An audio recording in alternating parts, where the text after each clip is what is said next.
Faithworks Live. I'm so glad you're here, and what a time to be alive. Oh, brave new world that has us people in it.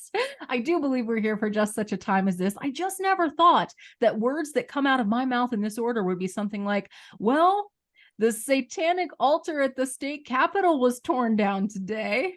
That's just real weird. I mean, I score one for the bingo card. Never expected that. But covering all of this, and honestly, this is a story that has many chapters. We've been following this roller coaster of a saga, and someone that's been at the forefront of covering this, as well as many, many other stories. You know him, you love him, Jacob Hall, from the. Did I say it wrong? The Iowa State. No, I laughed at the idea that people know me and love me, because usually that isn't always the case. But I'll take it. I think so, right? I mean, you got family. They love you. But they say you can't choose your family; you choose your friends. I suppose friends, I have family sometimes. Well, regardless, you have a fan club over here, Jacob. So right. If you are, and people know and follow all of your work at the Iowa Standard.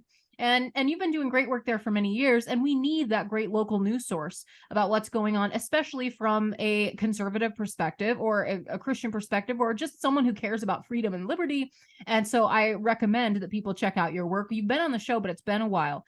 And we've been talking about this because I've been following your coverage and we've been discussing the ideas kind of behind it.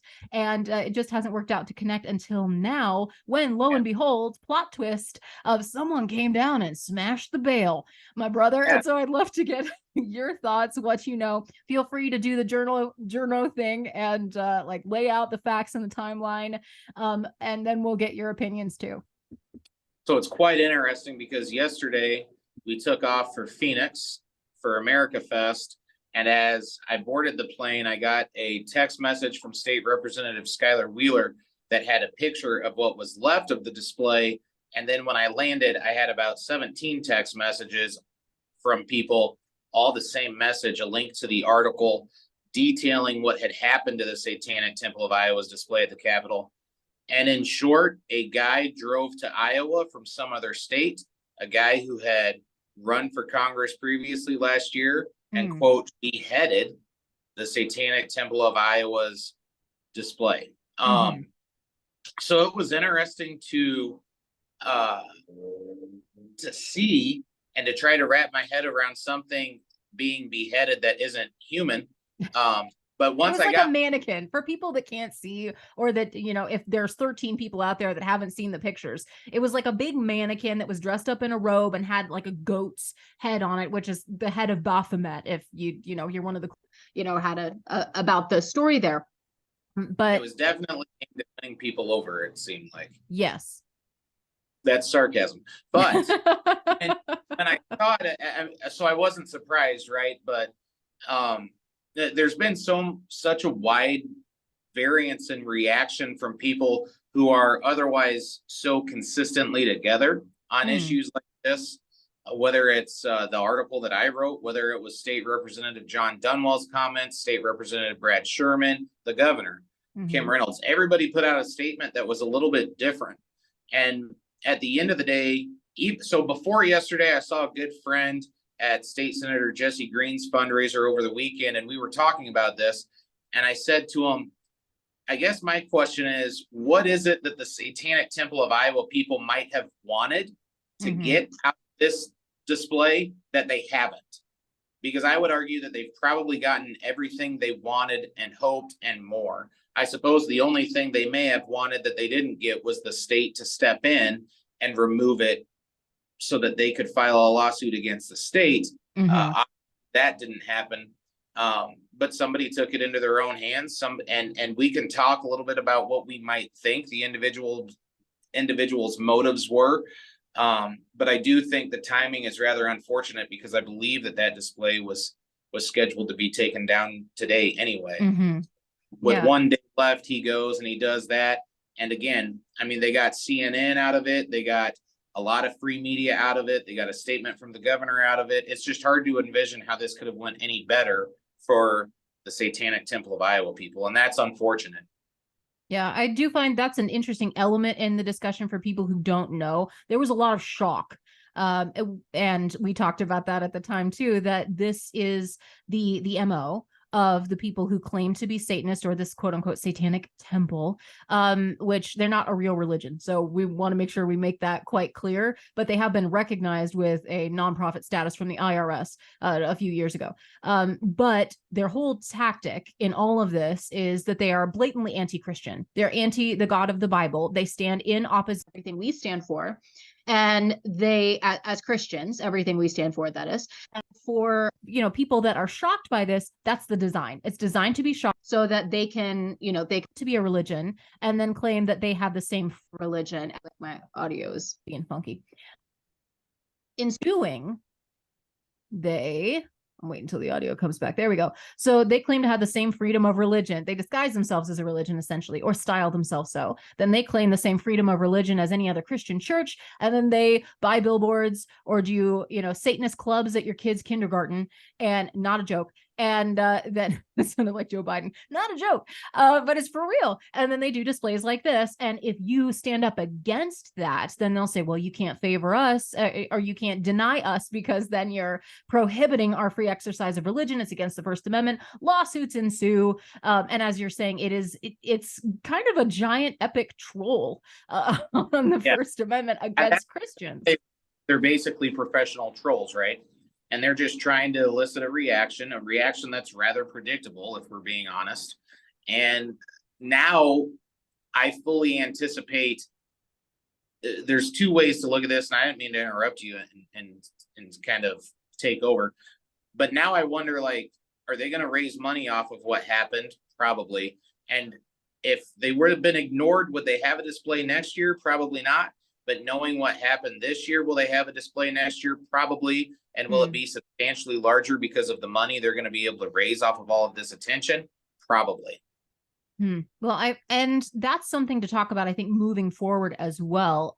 Part of what I have been struggling with, a part of me, and I'll just be honest that I have floating mixed thoughts on what's happened at the state capitol over the last 24 or so hours.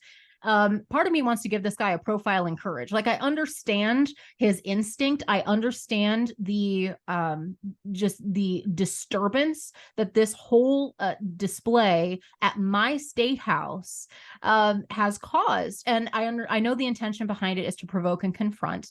And it's a thumb in the eye for everything I believe in, designed specifically to mar the beauty of the celebration of Christ's birth, to try and steal that joy from us as we're trying to celebrate Christmas. And interesting thought that there has been an atheist display in the Capitol, and there was again this time, that has, it's sort of like a pseudo nativity featuring the founding fathers and Lady Liberty standing up, and that's been up for several years at the Iowa State Capitol. I found a picture from, I think, 2018, and so it's been up before.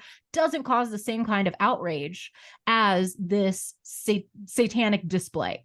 So I think that's worth recognizing, that there have been battles over freedom of speech that have largely, passed without, much fanfare, and it hasn't been confrontational that I know of. This one seems different, specifically because you're setting up what is basically an idol to Baal in our state house right next to where the nativity was going to be. And what do you think about the difference in tone that represents? Yeah, so the tone is different in terms of it. Obviously, it's more in your face. It's almost more honest, right? If we're being honest.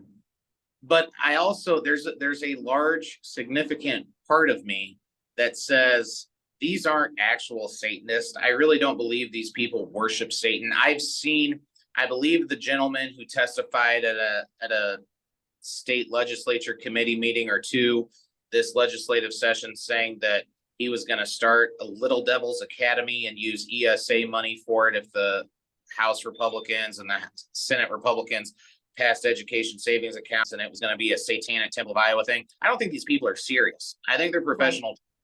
So I think, as I've thought about this for what's it been, a week and a half or two now, I think as I've thought about it a little bit, it's kind of been like, and you correct me if I'm wrong, but the feeling I have is like, I think I'd have one reaction if I thought these people were serious. Like if I thought they were genuinely worshiping at this symbol, and I don't think they are. I don't, to my knowledge, they didn't have like group prayer around this. They didn't have anything like we had, right, at the nativity scene event.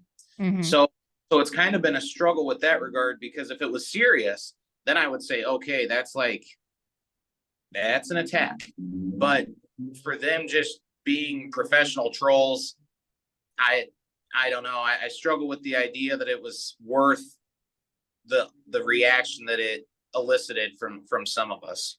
Mm-hmm. Well, and I think that was my take on it when we were discussing this at first blush, that these people are, that's what they are. They use our outrage in attempts to provoke and in attempts to de-Christianize America, in attempts to weaken the Judeo-Christianity, but Christian religion specifically. Everything they do is designed to subvert, and basically it's a freedom from religion is what they're trying to do. It's not an earnest worshiping. Now, maybe there's a minority of people that do practice darkness and occultic things, and I've seen some evidence of some of that just in my own lifetime, but I don't know that's what's happening here. What I've seen more evidence from, if you look at their website, if you look at their statements, the things that they believe in, the things that they do, examine the fruit. What they do is basically say, we don't believe in superstition, we don't believe in any god, we believe in ourselves. Which, isn't that Satanism in a nutshell? You are gods, you will be like God. That was the original lie in the Garden of Eden, and that's the type of thing which, I guess there's a theological argument there that they are worshiping Satan because they're parroting their father's words in that respect, but they don't believe that they are. And I would say, Satan's using them. But as far as it being a religion, it's really more of an anti-God position than a religion. So what are your thoughts on that in terms of defining it? Is that fair? Can we make those kinds of distinctions legally? I think it's so if we want to make those distinctions legally, then we have to at some point. And I don't know how you do that and who is the right person for that, right? Because it's hard in this country, this melting pot that we have. And now, look, a product of the Des Moines Public Schools, graduated high school in 2002. So by no means do I have a classical education to draw from on this. But the idea of where does the government draw the line on this stuff? Who decides what a religion is and what a religion isn't? Who decides what a God is and what a God isn't? Who, like, in our personal lives and our public lives, basically everything but our government lives, we can like encourage people to believe in the one true God, but we can't make it illegal for them to believe in every other false one either. So it's tough. Like, I'm glad I don't have to make a decision on it. I wouldn't want to, because I don't know. You have to be able to separate at some point. See, so I'm just thinking through my thoughts out loud. And when I'm about ready to contradict myself, I shut up. So it's not easy. Like, this is not an easy topic. But I do think somebody somewhere has to be tasked with that. And I don't know that I'm 100% comfortable with our government. No offense. I just don't know that we're sending what was Trump's statement, their best and their brightest. I don't know that our best and our brightest are the ones in the government who should decide what a religion is and what a religion isn't. Well, and normally, and I may be in this case too, I'm very sympathetic and on board with the, less government is better. I don't want to set a precedent where the government gets to rule over my speech, my religion, my thoughts, my freedoms in those ways. I do think that our founders were, geniuses when they established that there was very limited, that there were inherently limits on government and not on the people, that the people get to limit the government and the people get to select the government that represents them. I mean, all of that is, I think, such wisdom. And we've gone so far away from that we can't even define most of the words in the Constitution if we were to read them in the first place, which, for most public schools, that's going to be an infraction and a contradiction in terms. But I think it is worth noting that if we're looking at constitutional rights and we're claiming and we're standing on those, and say the Satanist temple or, your local group of vitriolic atheists is standing on that to say, well, we deserve the same freedoms as everybody else. I think there is merit to the argument of constitutional intent. And the fact that when the founders thought about religion, they were thinking largely of Christian denominations. And they were saying, we're going to allow anyone from the Baptists to the Presbyterians to the Episcopalians to the Lutherans. Like, that was in their mind, freedom of religion, freedom of conscience. You worship God the way you believe best. The government isn't going to, essentially tax you for not going to church, which had happened. The government isn't going to establish a state religion, which is what happened in England. It's what happened in Europe. And it was the cause of many wars. And so in particular, someone like a Thomas Jefferson, who had maybe some non-traditional ideas from a Christian perspective, but was very vocal. James Madison, another one, very vocal about the need to worship God as you saw fit. Would they then, and I think we can speculate on this from their writings, would they then have applied that same freedom, so to speak, or put on the same level playing field a group that identifies with the enemy of all things good? A group that openly styles themselves as the enemy of anything that the Christian faith deems good. That according to our faith, the devil only comes to steal, kill, and destroy. He is the enemy of our souls. He, sets himself up in opposition and tries to tear down anything that God has created that is good and love and true. So I wonder that in my mind, there's no question that they would not have considered those two things to be equal. And yet we find ourselves in this position in our state to avoid having government with too much. I guess I'm wondering, the greater of the two evils here. I don't think we're in an unwinnable scenario, but I understand why these questions have become so difficult. It's because we've lost the ability to put forward these moral arguments because we're concerned about what our own government will do to us if turnabout is fair play. That's probably a much better point than any point that I've made this whole time is. Well, I've been reading from you. The thing that would scare me the most is if we want to say the government has the power to declare they aren't a religion, then we have to also be comfortable with the idea that one day that same government may be willing and able to then tell us our religion is not our religion. Mm-hmm. And it's hard to envision that. It's hard to imagine that. But I think if we talked 10 years ago about taking a 12-year-old little girl and turning her into a little boy, we would have said we didn't have to worry about that either. Yeah. So it's actually not that hard to envision when you think about it. One question I had, Rebecca, because so a lot of people have to understand this. Like, sometimes when this stuff happens, I like to play devil's advocate for a very poorly used pun right there. Pun intended. Yeah. And just say, like, because like you said, it's not like a slam dunk easy thing.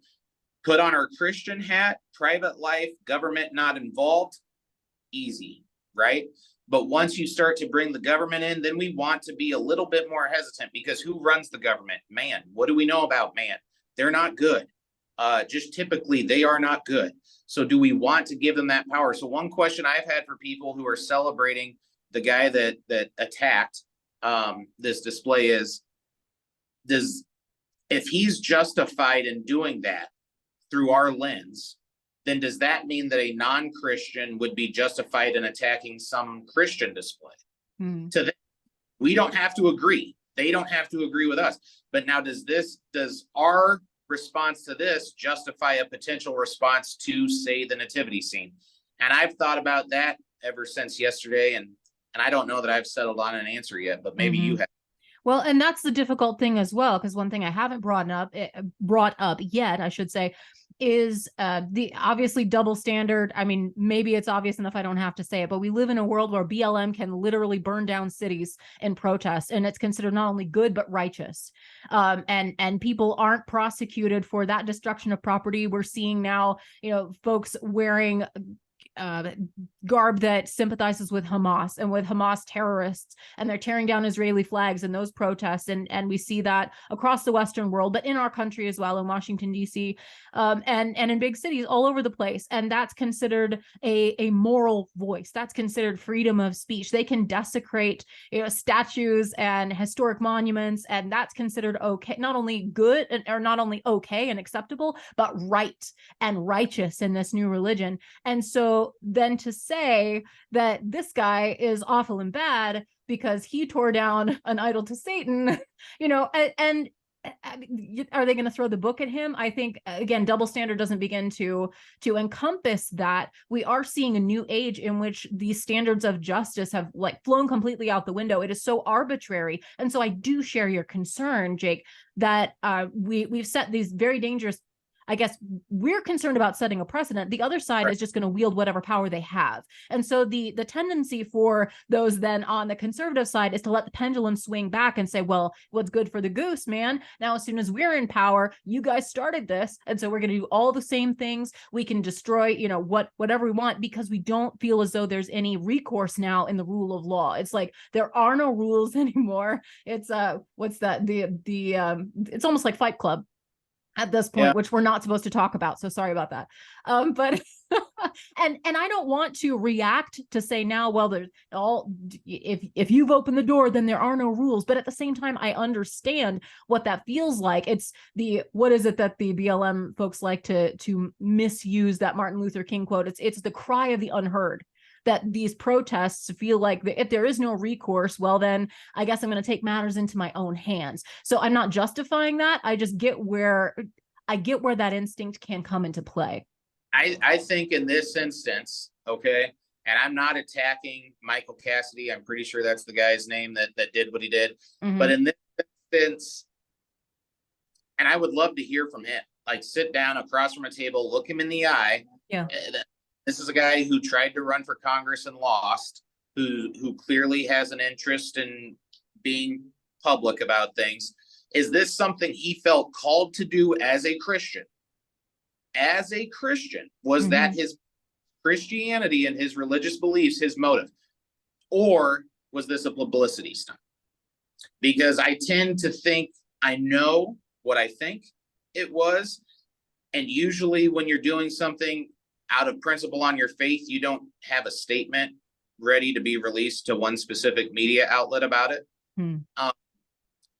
And you aren't necessarily worried about raising money for a legal defense fund, and you don't have all these different people ready on Twitter at your beck and call to raise this money for you. And when I don't know where he drove from. He ran in Mississippi, right? I don't know where he currently lives. But like, that's a long way to go to drive for this, for this. So I think it would be fascinating. And it's one thing too, right? Like, I think I would look at this differently based on if I knew what his motive was. And I don't know his motive and I can't judge his motive, but I think it's fair to say there's reason to be skeptical regarding the motive just based on the political stuff. There was only one day left for this thing to be up. I'm sure he had heard about it before this. It's really hard to pin that on somebody. And I just hope his motive and his heart was in the right place. Yeah. And we can't judge that. I have yet to have the opportunity to talk to the man. Like I said, a part of me wants to kind of give him this badge of honor because I understand the instinct and the outrage, but I don't know him. And another part of me says, yeah, this is great publicity for whatever political campaign he's interested in. And I guess both could be true at the same time. And maybe the reason it took him. And it's not criticism of like, don't get me wrong, I'm not trying to criticize him again. I'm just kind of playing the role of like, okay, but like, let's look right. And that's a hard one for me because it just, I mean, why somebody does something sometimes matters just as much as what they do.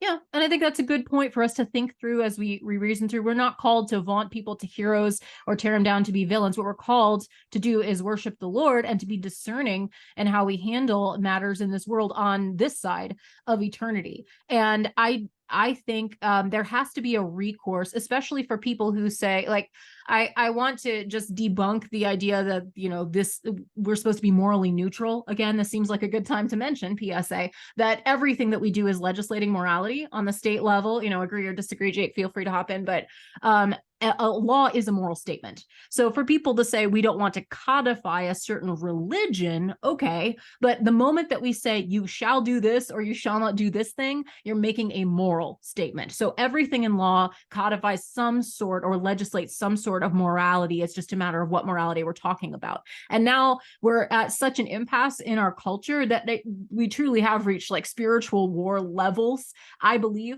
in what's going on in the civic realm. That's reflecting the destruction that's going on in the individual hearts, in the families, in the neighborhoods, in the communities. And it's all, downstream from the culture and the society that is so dysfunctional and fractured. And the devil is wreaking havoc on us at the family, individual, heart level, the community level. Our government is a reflection of that. Now that we can't even say, yeah, I think it's wrong that we're going to, honor the Satanists on Christmas at our state capitol. Instead, we've got a policy and we've got the forms in place, which I'm digging into a little bit more information about what the process is and what that looks like and how, like, who qualifies for what kind of speech displays and things like that, just because I think it's interesting and I've got that kind of time on my hands. But I do think that there has to be a way for Christians to stand up strong against this, not to empower the government by any means. I mean, that's a heck no from my quarter, but to say our government should represent us. Our government should represent Iowa values in our case, and our nation should represent us.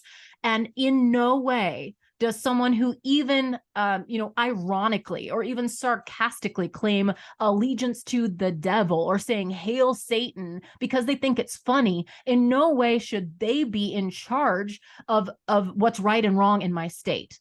In absolutely no way. And I think the good people of Iowa and the good people of America should be able to stand up and, feel free to hop in here, but I appreciate some of the work that you've done covering this. You did bring up the unintended benefit that can happen from this is Christians are provoked to respond. We're called to answer for our faith. And sometimes we don't do that very well unless we're rallied behind this common foe, unless we're provoked out of our comfort zone and out of maybe our cowardice into the realm of actually defending what we believe.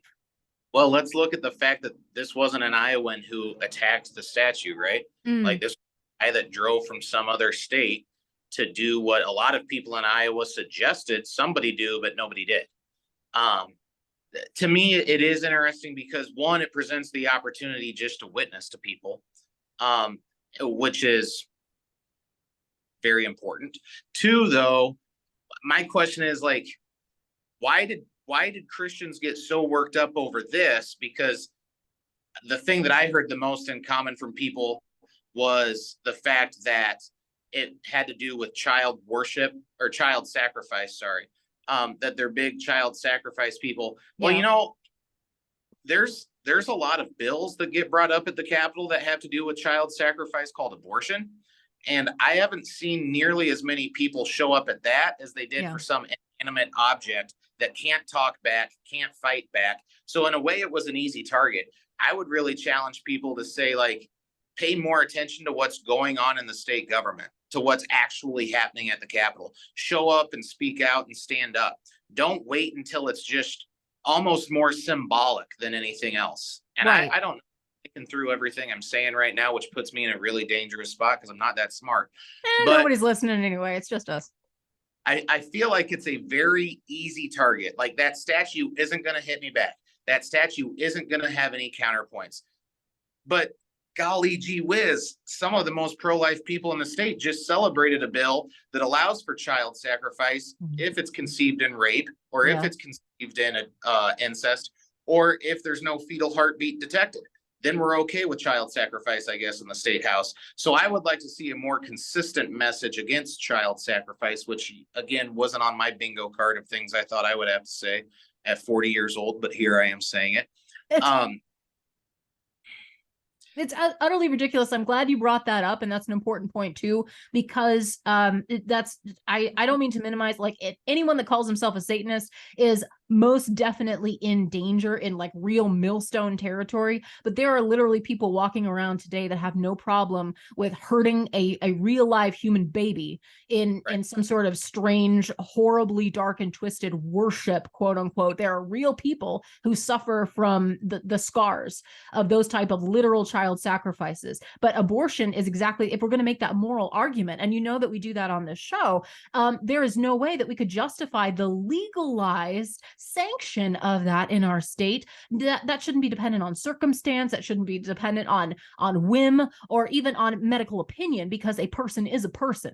That baby deserves the right to live no matter what. And that is unprotected. Not only is that unprotected, but the killing continues here in our state. And so if we're going to be consistent, let's take that same passion, exactly as you said, and apply it to our fight for life in the state. So I'm really glad that you brought that up. And I do think that if we had, because there are displays that show the ugliness of abortion, and there are people that are inured to that.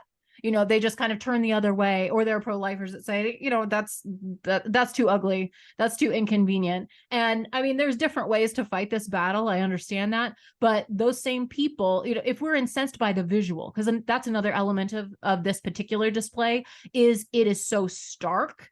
And that's kind of the point. And maybe it does take that in this day and age to wake us up to the evil that's all around us. I don't know. That's a radio gal speculating on visual psychology. It certainly works in the debate over having pornography in schools. When you show people the books, when you show people the images, all of a sudden that debate gets really brief, and people wake up to the reality of what's actually being shown to these kids. So I think there is something to say for that. And ultimately, you know what, there's a pastor who I consider a good friend, who once said, you got to remember, like, you should always kind of think, well, you know what? I like my way. I like their way. I like my way of doing something better than their way of doing nothing. So even if we disagree with like what the guy did in attacking the statue, or even if we disagree with pro-life people showing images of abortions, or even like, at least they're doing something. Mm-hmm, right. Engaged in the fight. Because I wouldn't throw out a percentage. If I did, I'd probably say 75 to 85%. So I just contradicted myself there. Of people that claim to be like great conservative warriors and really care about this stuff. And I'm so angry at this Satanist display in the Capitol building. Well, when's the last time you went to the Capitol for a subcommittee meeting? Mm-hmm. When's the last went to the Capitol for a rally against vaccine mandates? When's the last time you actually got proactive and engaged? And I do hope like that this lights a fire for some people, and that they don't just walk away, because we need more conservatives in the battle, not less. Very true. Very true. And I think those are worthy thoughts. It's good to apply that same level. I don't like to ever be accused of selective outrage, but I also can't be outraged at everything all the time. So I hear both. Like, I'm too young for a heart attack. I don't know about you. Name is not Karen, so you're right. You cannot be everything all the time. Sorry, Karen. Karen's a lovely name, but you know, sometimes we don't always have to ask to see the manager. Just putting that in the suggestion box. But we are the boss here in the state of Iowa. I think we get so trapped in this like reactive cycle where somebody does something shocking and we're like, oh no, what are we gonna do? Do we act? Do we not act? And then in the scared reactionary nature of who we are, it's easy to be the keyboard warrior and, you know, just share the photos or say, how dare we allow this to happen? And then be like, send, okay, did my cultural duty, now done for the day. But we do actually have to make these decisions. And if you don't like the decisions that are being made, it ought to reflect you and your values. Well, you know what? There's an easy way to change that. Yeah. Get involved and do more. I've got a question for you. Sure. Ready? You are the governor of Iowa. Would you pardon Michael Cassidy or not? Ooh, that's a good question. Okay, so I'm wondering what he's being charged with. And I know maybe that I'm not trying to dodge, but I'm not sure. I think it was like fourth degree something. Yeah. I'm assuming sort of vandalism charge. Right, destruction of property. So if he did destroy the property and he's willing to do the time, I mean, that's kind of a an unspoken element of all this protest stuff. The thing that makes me absolutely crazy is when people go in and just destroy everything and they're pardoned like it didn't happen. If he's willing to pay whatever the $50 it was, for the mannequin that he destroyed, then I say no harm, no foul, and it's all done. Now let's see. I would love to hear his defense. I haven't read anything about it, but the question is, can the state establish a consistent standard? And I don't know that I haven't seen enough to know what they're accusing him of versus like what his defense is going to be. If he's saying he did this because God called him to do it and he's striking a blow from morally, he's correct. Morally, he is right. Now, whether or not the law is in his favor is a question for lawyers, I suppose, but that kind of depends on the accusation against him. He's admitting that he did the thing. The question is he morally right? Morally, I stand with him 100%. Right. And we pull down every lofty argument, everything that stands in the way of Christ. Usually I do that verbally, not physically. So I guess I haven't developed a good answer to that. But I'd want to see the charges.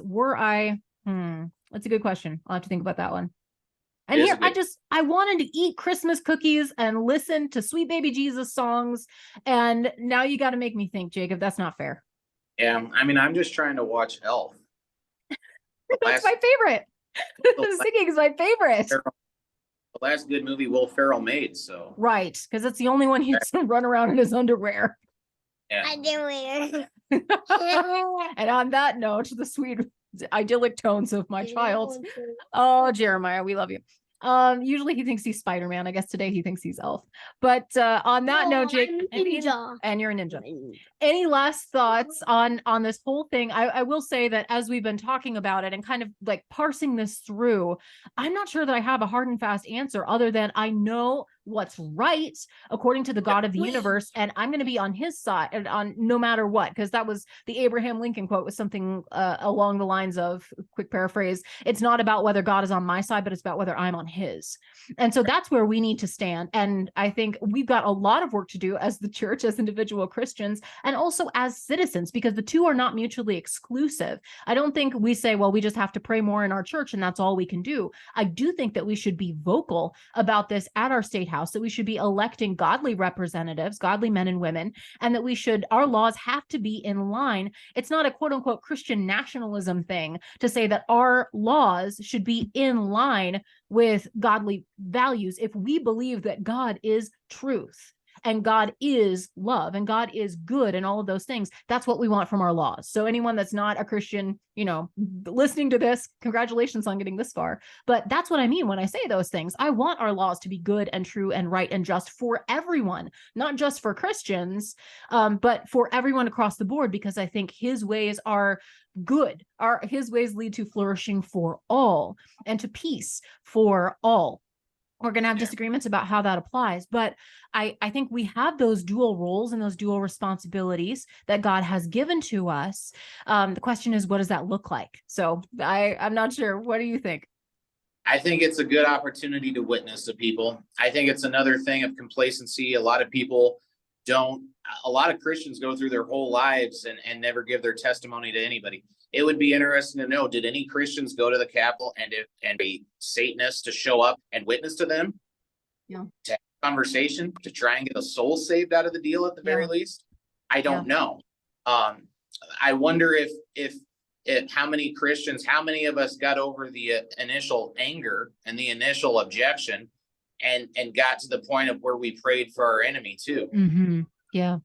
Does it need to be put in our faces like that in a government building? Of course not. Should it be? Of course not.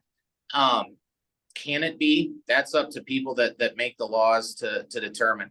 Ultimately, I think that it's just important we recognize there are good Christian people who can disagree on whether or not this should be in the Capitol, because like I'm not convinced that I know myself. Like if I was the dictator for the day, which, gosh, sorry guys, if I was the dictator of the day, would I allow government building? Well, if I'm a dictator, heck no, I wouldn't.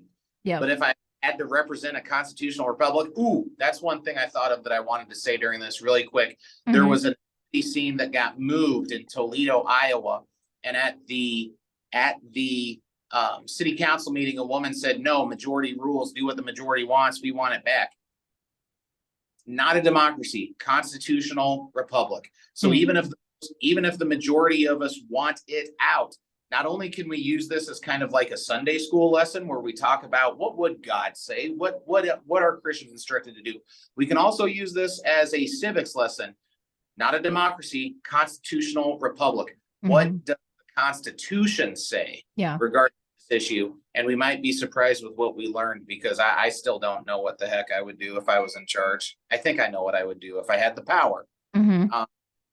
But I don't know that I would be comfortable with it. And that's why I'll never run for anything. The hero we deserve, but not the hero we need right now. Is that the phrase? Oh, hey, here's another thing. We have to stop being afraid of lawsuits. Everybody said, well, we might get sued in court and lose. Okay, well, guess what? You're losing every case you don't take to court. So you may as well be willing to fight it out somewhere and stop letting them add layer of precedent after layer of precedent onto this stuff. So I would say, like, if swallowed a bug, keep that footage. But this is a classic. Got it out. So I fished it out. Locusts and honey, the breakfast of champions. So am I. What was I talking about? We lose the cases that we're afraid to fight. Lose the cases we don't have. And I'm really sick of that, because I struggle with the idea that when Democrats are in charge, they sit in caucus and they say, ooh, but Senator Celsi, what if we get sued? And the rest of the caucus goes, dun, dun, dun. No, just do the right thing and let the chips fall where they may. And I think Republicans don't do that enough. So, I think I could get behind, like, okay, we're going to find a clever way to keep this out of the Capitol. And if they take us to court over it, so be it. But at least we fought it. Well, and no matter what, we have to obey, from a Christian perspective now, we have to obey God rather than men. So if there's ever a conflict between the two, we obey God, no question. And I've seen too much cowardice. I'm sorry if that offends you. I've seen too much cowardice on the part of well-meaning Christians that, allowed our church doors to be shuttered because the government has reign over whether or not we meet as churches. Then they have authority over our religion then, but we can't establish precedent on this other whole Satanist thing because we're too afraid of that. I know I'm over it. I'm over that level of fear to the point where I have to live as a Christian. I understand that not everyone's going to like that. I understand that's going to make me some enemies, like the devil. He doesn't like that very much at all. And so anybody that's on that side, I'm sorry. I pray for you too. I will love you too. But as long as I have a voice and thanks be to God that we have that right now, I'm going to use it. I'm going to use it to stand up for what I know is good and true and right, not just for me, or not because I dislike anybody, but because I know that's the path to true freedom and flourishing for all people. So it's worth it. And we cannot leave a vacuum. I believe we'll be responsible for the vacuum that we've left in civic life as Christians for far too long. We've been given a tremendous gift in a constitutional republic of America. The freedom that we've used, we've just sat back and allowed it to be taken from us for far too long. And so now, maybe it's better late than never. I'll just say for Christians to stand up and speak up about what they believe in and what's good and true and right, and not just say, oh, well, we have to. The myth of neutrality is officially busted. We've got to forget about that. Values are being pushed. Values are being promoted, and they're Satanist values, everywhere in our public squares, in our public discourse, online, on TikTok, wherever the kids are, Satan's about destroying all that God loves. And so we have to be champions of what's good and true and right in whatever sphere in which we find ourselves, in our homes and in our hearts first, in our churches, in our communities, and at the State House. And that's my final answer. Yep. Doing nothing's not an option, guys. Correct. Very true. So now we just got to figure out what to do, right? Yeah. What's right for us. And maybe that begins with prayer. That begins with getting in the word, grounding ourselves in our faith to say, what would Jesus, like the cool thing from the 90s, those little bracelets, what would Jesus do? That is a valid question. And that should be what the premise from which we operate, I should say, each and every day. What would Jesus do? What would Jesus do about this or about that? We can't get outside of his grace. We can't get outside of where he would stand. So if we firm up our feet on that foundation of the solid rock, then we have to move from that. And we will be people of action based upon the confidence we have in our salvation. How's that for a closing statement? I'm for it. Awesome. One vote. Thanks so much, Jacob Hall. I'll link to your coverage on this on the Iowa Standard, and people can check out more about your work. Anything else that they should know about how to connect with you? No, you can find us on Facebook, Twitter, Gab, which is a heck of an interesting place, and Truth Social. Otherwise, theiowaStandard.com. Check it out. Thanks again, and we'll have to have you back. Until next time, we have a mission, so let's be about it. Our mission is to love God, to serve people, and to live free. Thanks for listening to FaithWorks Live.